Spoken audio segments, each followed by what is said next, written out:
Hello, everyone, and welcome back to another exciting high school football season here in the state of Oregon. This is Tony Fox from the PFOA bringing you another season of the OSAA Clips of the Week.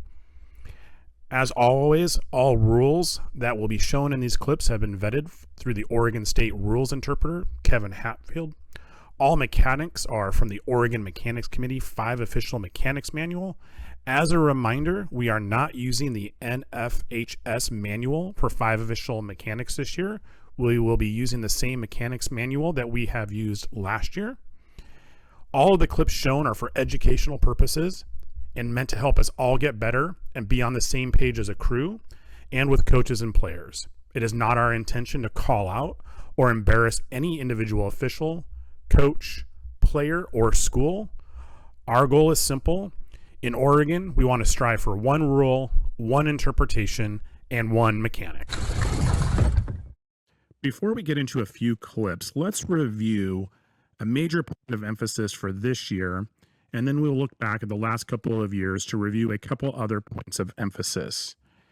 Now, the major point of emphasis in Oregon this year is football equipment rules, and this is communicated to coaches, players, and officials throughout the summer and in the weeks leading up to this season.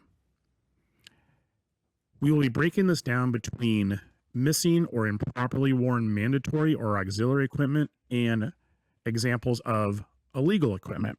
So let's first look at some examples of missing or improperly worn mandatory or auxiliary equipment. On the screen are a handful of the common examples that we see, but this is certainly not an exhaustive list. Commonly, we see knee pads or pants that are not covering the knees. Jerseys should be worn to the top of the pant. If they're longer, they need to be tucked in. A latest trend is for players to try and wear more than one mouthpiece. That is not allowed. And we often have jerseys that are not covering pads. So in the pictures on the right, we can see a player with their knees exposed. We have a couple of players with t-shirts hanging out underneath the jersey that are below the waist. Now, players 50 through 79, we will give some leniency to. Otherwise, players such as the quarterback here would either need to have that t-shirt tucked in or cut at the waist. And of course, there at the bottom of the screen, we see a player with 2 mouthpieces. That would be an example of missing or improperly worn mandatory or auxiliary equipment. So some examples of illegal equipment include, but are not limited to, eye shade that is more than one stroke, eye shields or visors that are not completely clear, wristbands worn anywhere besides the wrist, balaclavas, ski masks, hoods, or any other head covering that's exposed from underneath the helmet, play cards that are not worn on the wrist or arm, or exposed rib and back pads. So some examples of pictures on the right. In the top 2 pictures, we have players with tinted visors. The player on the left also has armbands or wristbands not worn only on the wrist. We see a lot of players trying to wear the ski masks or balaclavas, such as the bottom left picture there. Keep in mind, those are illegal equipment. And in the bottom right, we see a couple of examples of illegal use of eye shade. So this year in Oregon, the penalty for violations of these equipment rules are as follows. So for improperly worn or missing mandatory equipment, the team will get 1 warning. After that, the offending player is removed for 1 play, and the offending team will be charged with a delay of game penalty under Oregon Strengthened Rule 362E. For every violation of improperly worn or missing mandatory equipment from that point on, it will also result in an additional delay of game penalty. So for violations of Rule 153 or illegal equipment, again, the team will get 1 warning and the offending player will be removed. For subsequent violations of illegal equipment, that player will also be removed, and the head coach is charged with an unsportsmanlike conduct penalty. If a team receives 2 unsportsmanlike for a violation of the illegal equipment rule, the head coach will be disqualified. Now, as officials, we will do our best during pregame meetings and warm-ups to observe the players and note any violations of either rule. However, ultimately, the responsibility for making sure that players are legally and properly equipped falls on the head coach. Another point of emphasis for officials this year is for illegal formation penalties. All too often, we are letting too much go when it comes to formations, and so this year we have a point of emphasis to make sure that formations are legal from the offensive team. Let's look at a couple of examples. So in this first example, we have the receiver to the top of the screen there toward the head linesman side, and they're clearly off. Now in this play, the head linesman does allow them to be on the line of scrimmage and does not throw a flag. However, it is very clear from this that the receiver is in the offensive backfield, and we have 5 players in the offensive backfield, which is an illegal formation. In this screenshot here, we'll notice that the right tackle is clearly behind the ball, probably a yard to 2 yards off the line of scrimmage. In the past, we've allowed too much leniency with the tackles, which is an advantage, particularly on pass plays. On this play, the crew did not flag that right tackle for an illegal formation. However, this clearly is an illegal formation. So in 2024, let's make sure to clean up formations on the offensive side of the ball. Before we look at a couple of plays from week 0, let's review a point of emphasis from last year, and that is aiding the runner. On this play, we're going to see a 4th and short, and the quarterback is going to attempt to sneak up the middle and is pushed in the back by the running back. The center judge does a great job of capturing this and throws the flag. As a reminder, the offensive team cannot aid the runner by pushing or pulling, lifting, or carrying the ball carrier. So with that in mind, let's look at 3 plays from late season last year that included 3 straight examples of aiding the runner that were not called.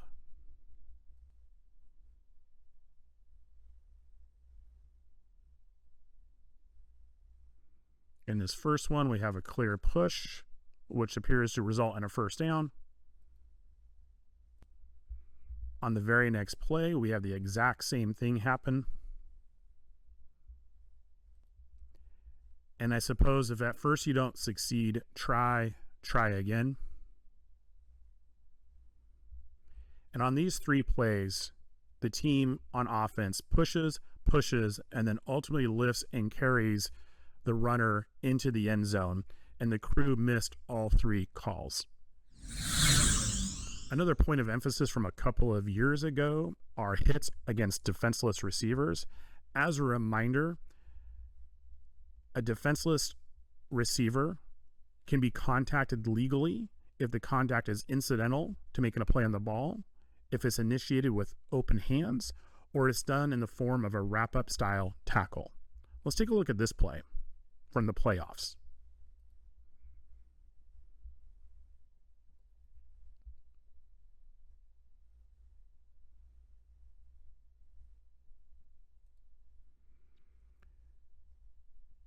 We do not get a foul on this play thrown by either the back judge or the wing official to that side. This was clearly a hit against a defenseless receiver, and this should have been called. So just as a reminder that this year, this is still a point of emphasis, and this is a call that we can't let go. So let's look at a few plays from week 0.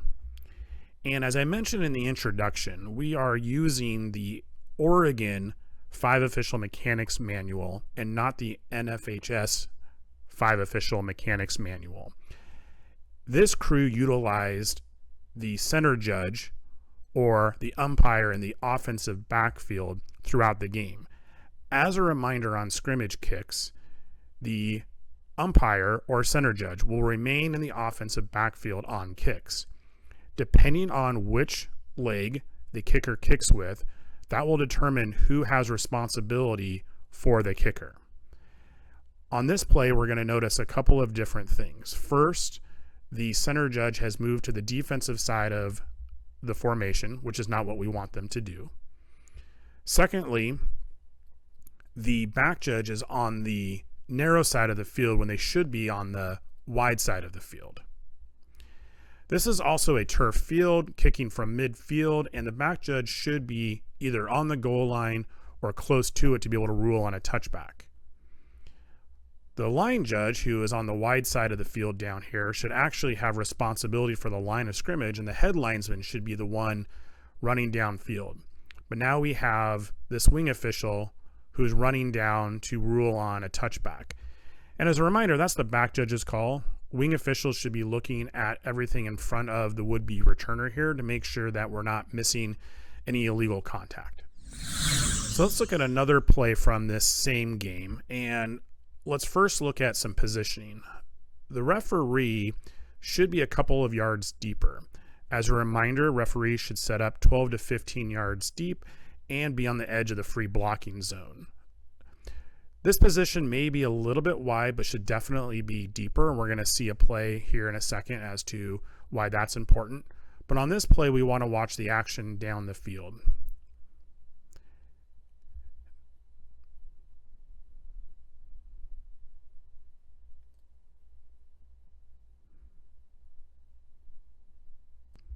So let's take a look at that again, and I'm going to pause it here. Now this is a forward pass caught behind the line of scrimmage, so we should get a punch from a wing official. We don't see the line judge, so we don't know if they're punching forward. We can see that the head linesman does not punch forward, but as a reminder to our wings, we want you to punch forward when a forward pass is caught behind the line of scrimmage. This lets everyone know that blocking downfield is legal. Had this pass crossed the line of scrimmage, we would have ineligibles downfield, and if they were engaged with a defender, we could possibly have offensive pass interference. But as this play develops, we're going to notice number 28 in the offensive team, they have their head turned and they're swimming upstream. The wing on this side of the field, this should catch your attention, and we're going to see a blindside block that does not get noticed. Now, the back judge has runner responsibility, and the wing should be cleaning up the backwash here. And we missed this blind side block. And these are calls that we definitely do not want to miss. The last clip we're going to look at also regards positioning, as I mentioned before, from the referee and the center judge. As a reminder, we'd like to see the referees 12 to 15 yards deep. In this case, we are snapping from the 15-yard line, so the referee should be on the goal line as they have goal line responsibility. Now, the center judge is at the bare minimum of 10 yards. We would like to see them deeper, just in case something like this happens.